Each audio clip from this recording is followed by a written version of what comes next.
திரு வினோத் அவர்கள் சென்னையிலேருந்து வர்றாங்க. நியூமராலஜிஸ்ட் எண்கணிதம் முறையில் இன்றைக்கி பேச போகிறாங்க.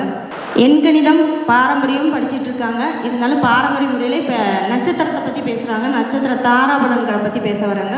வாங்க சகோதரர், வாழ்த்துக்கள். முதல் பேச்சாக முதல் கன்னி பேச்சாக பேச வருகிறார். வாங்க, வாழ்த்துக்கள். இங்கே வந்திருக்கோம் எல்லாருக்கும் என்னோட வணக்கம்.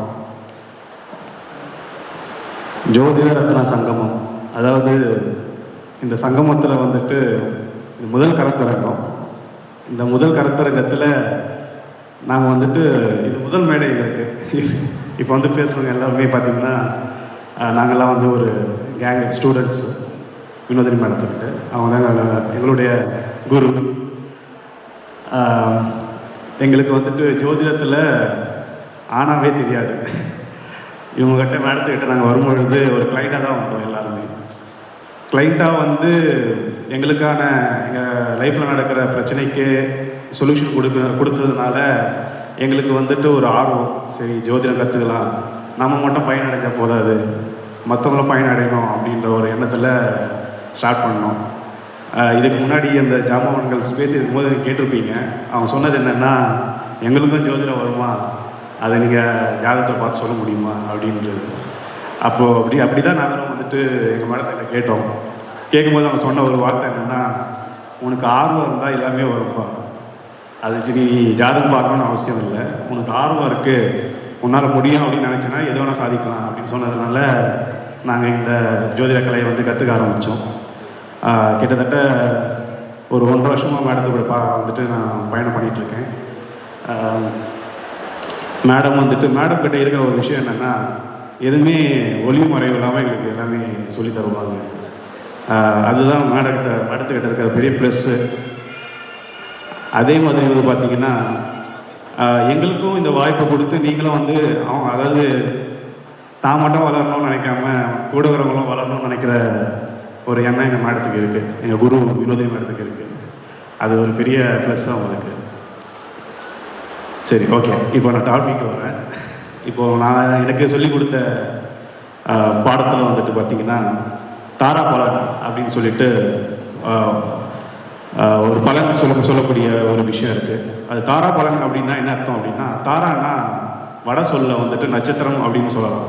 நட்சத்திர பலன் தாரா பலன் சொல்லலாம், அப்படி இல்லைன்னா நட்சத்திர பலன் சொல்லலாம். இங்கே நட்சத்திரம்னு சொல்லும் பொழுது பார்த்திங்கன்னா, இந்த நட்சத்திரம் வந்துட்டு பஞ்சாங்கத்தில் பஞ்ச அங்கம், அதாவது பஞ்ச் அப்படின்னாவே 5 அங்கமாக பிரிச்சிருக்கிறாங்க. திதி, கரணம், வாரம், யோகம், நட்சத்திரம் அப்படின்னு சொல்லிட்டு. அதில் பார்த்திங்கன்னா நட்சத்திரம் இதை பேஸ் பண்ணி வந்துட்டு நம்ம சொல்லக்கூடிய பலன் வந்துட்டு அவ்வளோ துல்லியமாக இருக்குது. எப்படி அப்படின்னா, இப்போ நாங்கள் கரெக்டாக இருக்கிற இடம் வந்துட்டு திருப்பூர். இந்த திருப்பூருக்கு நான் வரணும் அப்படின்னா என்னால் சைக்கிள்லேயே வர முடியும், பைக்கில் வர முடியும், காரில் வர முடியும், எப்படி வேணால் வரலாம். ஆனால் வந்து சேரக்கூடிய இந்த இடம் வந்துட்டு திருப்பூர், இந்த ஹால். அது மாதிரி ஜோதிடத்தில் பலவிதமான விஷயங்கள் இருக்குது. அந்த விஷயம் வந்துட்டு எது சொன்னாலும் பலன் வந்துட்டு ஒன்று தான். அதை நீங்கள் எப்படி எடுக்கிறீங்கன்ற பொறுத்து தான். அதை பேஸ் பண்ணி இப்போ நான் நட்சத்திர தாரா பலனை பற்றி பேசுகிறேன். இப்போ இதுவும் பார்த்தீங்கன்னா, நட்சத்திரம்ன்றது எல்லா மனுஷங்களுக்கும் வந்துட்டு பிறக்கும் பொழுதே அவங்களுக்கான நட்சத்திரம் வந்துட்டு கடவுள் வந்து நிர்ணயிச்சிடுறாரு. அந்த நட்சத்திரம், அதாவது அந்த ஜாதகருக்கு பிறப்பிலேயே வரக்கூடிய நட்சத்திரம் வந்துட்டு ஜென்ம நட்சத்திரம் நம்ம சொல்கிறோம். இந்த நட்சத்திரம் பார்த்தீங்கன்னா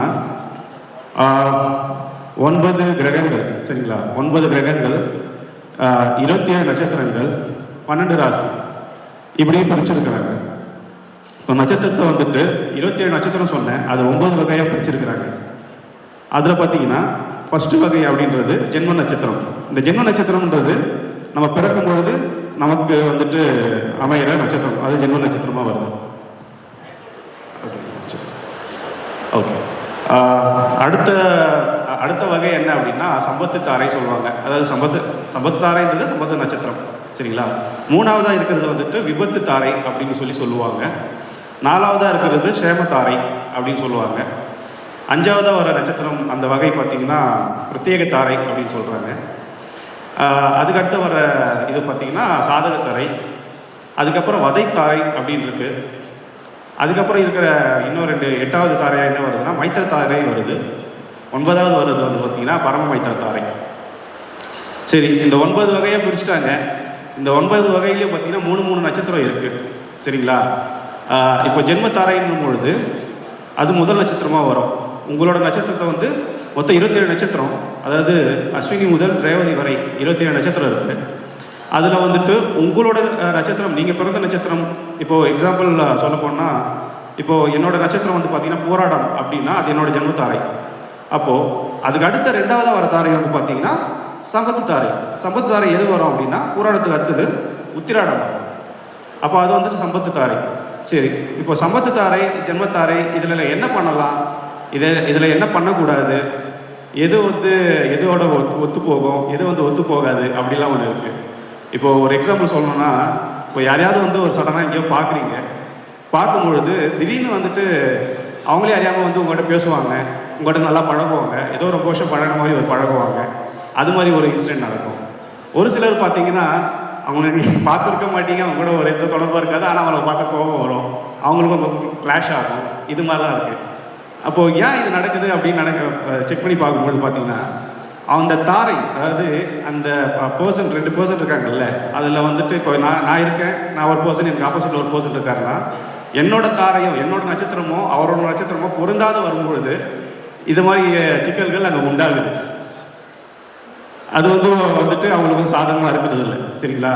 அதே பார்த்தீங்கன்னா இப்போ நம்மகிட்ட வந்து ஒருத்தர், நான் இங்கே இருக்கிறேன், எனக்கு ஆப்போசிட்டில் ஒருத்தர் வந்து எனக்கு ஹெல்ப் பண்ணுறாரு அப்படின்னா அது ஏதோ ஒரு விதத்தில் அந்த தாரை வந்துட்டு எனக்கு சூட்டபுளாக இருக்குது, எனக்கு வந்து சாதகமாக இருக்குது அப்படின்னு தான் அர்த்தம். அப்போது அது வந்து எனக்கு என்ன பண்ணுது அப்படின்னா நல்ல பலன் தான் கொடுக்குது.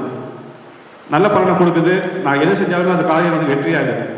இப்படி தான் இந்த தாரைகளை பிரிச்சிருக்கிறாங்க. இப்போது ஜென்மத்தாரை அப்போது வந்து பார்த்தீங்கன்னா முதல் தாரை, அதாவது அதை நம்பர்ஸாக சொல்லணும்னா 1, 10, 19 இது வந்து ஜென்மத்தாரையாக சொல்கிறாங்க. சம்பத்து தாரை எதை சொல்கிறாங்கன்னா 2, 11, 20 இது வந்து சம்பத்து தாரையாக சொல்கிறாங்க. அது மாதிரி விபத்து தாரை 3, 12, 21 இது மாதிரி வந்துட்டு வகையாக பிரிச்சிருக்கிறாங்க. சம்பத்து தாரை சொல்லும் பொழுது சம்பத்து தாரை எல்லாம் அந்த 3 நட்சத்திரமும் நம்மளுக்கு நல்லது பண்ணுமா அப்படின்னா பொதுவாக சொல்கிறது எல்லாமே சம்பத்து தாரை நல்லது தான் பண்ணுன்றாங்க. ஆனால் அது கான்செப்ட் அப்படி இல்லை. இதில் கொஞ்சம் விதிவிலக்கு இருக்குது. பார்த்தீங்கன்னா 2வது தாரை தான் நம்மளுக்கு நல்லது செய்யும், அதோட 20வது தாரை நல்லது செய்யுது.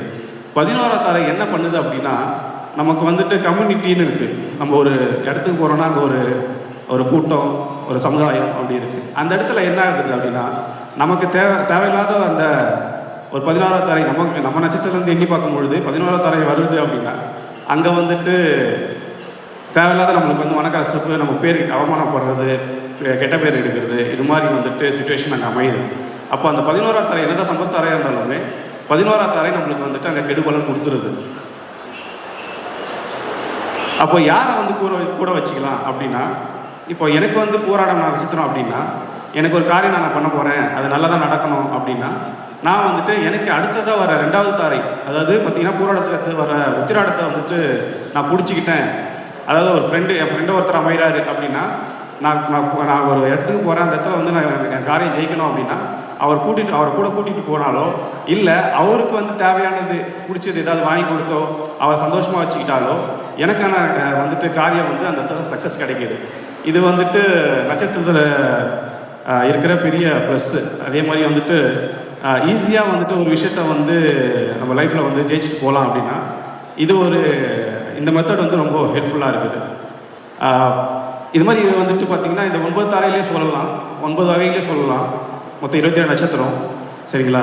இதில் வந்து பார்த்திங்கன்னா மைத்திர தாரைன்னு நான் சொன்னேன். அது வந்து பார்த்திங்கன்னா 8, 17, 26 வரும். அதில் 17ன்றது பார்த்திங்கன்னா சந்திராஷ்டம நட்சத்திரம்னு சொல்லுவாங்க. 17 வருது. அந்த டைமில் அந்த நட்சத்திரம் வர நாளில் வந்து நீங்கள் எந்த ஒரு காரியம் பண்ணாலும் பார்த்தீங்கன்னா 50-50% தான் வந்துட்டு ஒரு பலன் தரும். எப்படின்னா 50% வந்து நல்லதும் 50% வந்து கெடுதலும் தரும். அதனால் மோஸ்ட்லி அந்த நட்சத்திரம் வர நாளில் வந்து எந்த ஒரு காரியம் எடுத்தாலுமே அது வந்து தப்பாக போகுதுன்றதுனால அதை வந்து அவாய்ட் பண்ணுறது நல்லது. இப்போது அதே மாதிரி பார்த்தீங்கன்னா ஜென்ம நட்சத்திரம்னு வரும்போது உங்கள் நட்சத்திரம் வர நாள் வந்து பார்த்தீங்கன்னா உங்களோட மைண்ட் வந்து ஸ்டேபிளாக இருக்காது, வேவரிங்கில் இருக்கும். அப்போது நீங்கள் ஏதாவது ஒரு நல்ல விஷயம் பண்ண போகிறீங்கன்னா அந்த விஷயத்தை பண்ணக்கூடாது. அப்போ என்ன பண்ணலாம் அப்படின்னா பேசாமல் கோயிலுக்கு போயிடலாம். கோயிலுக்கு போயிட்டு தெய்வ வழிபாடு பண்ணிங்க அப்படின்னா அந்த தாரை வந்து உங்களுக்கு நல்லது செய்யும். ஏன் அப்படின்னா கோயிலுக்கு போனீங்கன்னா உங்களுக்கு பாசிட்டிவ் வைப்ரேஷன் அதிகமாக நடக்கும். அதனால் உங்களோட மைண்டு வந்து வேவரிங் ஆகாது. நீங்கள் எடுக்கக்கூடிய எந்த ஒரு திட்டமாக இருந்தாலும் எந்த ஒரு செயலாக இருந்தாலுமே அது வந்துட்டு கரெக்டாக போய் முடியறதில்ல. அதில் வந்துட்டு நீங்கள் வெற்றி காண்பதில் அந்த விஷயம் நடக்குது. அதனால் ஜென்மத்தாரை வரும்பொழுது மோஸ்ட்லி பார்த்தீங்கன்னா எல்லா ஜோதிடர்களும் இல்லை வந்துட்டு கோயிலில் இருக்கிற அர்ச்சகர் யாராக இருந்தாலுமே அவங்க சொல்கிறது என்னென்னா, கோயிலுக்கு போயிட்டு அர்ச்சனை உங்கள் பேரில் உங்கள் நட்சத்திர பேரில் வந்துட்டு நீங்கள் வந்துட்டு அர்ச்சனை பண்ணிக்கோங்க அப்படின்னு சொல்லுவாங்க. அதுக்கான காரணம் இதுதான். இது மாதிரி வந்துட்டு நட்சத்திரம் வச்சு நம்ம எல்லா விஷயமும் பண்ணலாம். இது வந்து தெரிஞ்சுக்கணும், இந்த சூட்சுமம் என்னென்னு தெரிஞ்சுக்கணும். அதே மாதிரி ஒரு விஷயம் நமக்கு நடக்கணும் அப்படின்னா நம்ம வந்துட்டு உணவை வந்துட்டு அந்த நட்சத்திரம் வர நாளில் அந்த நட்சத்திரத்துக்கான உணவை வந்துட்டு நம்ம வந்து எடுத்துக்கிட்டோம், நம்ம சாப்பிட்றோம் அப்படின்னா அது நம்மளுக்கு பாசிட்டிவ் கொடுக்கும்.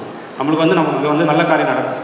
அதே வந்துட்டு நமக்கு வந்து ஒரு கெடுதலான ஒரு நட்சத்திரம் வருது, அன்றைக்கி நான் வந்து ஏதோ ஒரு காரியம் செய்யணும், பட் எனக்கு வந்து அந்த நட்சத்திரம் வந்து சரியாக இல்லை அப்படின்னா அப்போ நீங்கள் என்ன பண்ணலாம் அப்படின்னா அந்த நட்சத்திரத்துக்கான உணவை வந்துட்டு நீங்கள் தானம் கொடுக்கணும். தானம் கொடுத்தீங்க அப்படின்னா உங்களுக்கு வந்துட்டு கெடுதல் நடக்கிறது வந்துட்டு ரொம்ப ஹையாகாமல் ஒரு லோ லெவலில் வந்துட்டு நடக்கும். ஆனால் நீங்கள் அந்த நாளில் வந்து ஒரு விஷயம் செய்யணும் அப்படின்னா அது வந்து உங்களுக்கு சக்ஸஸ் கொடுக்கும். நீங்கள் தானம் கொடுக்கணும். ஆனால் அந்த நட்சத்திரம் என்ன உணவு வருதுன்னு பார்த்துட்டு அது தானம் கொடுத்தீங்கன்னா அந்த அந்த அந்த விஷயத்தை நீங்கள் வந்துட்டு தைரியமாக செய்யலாம்.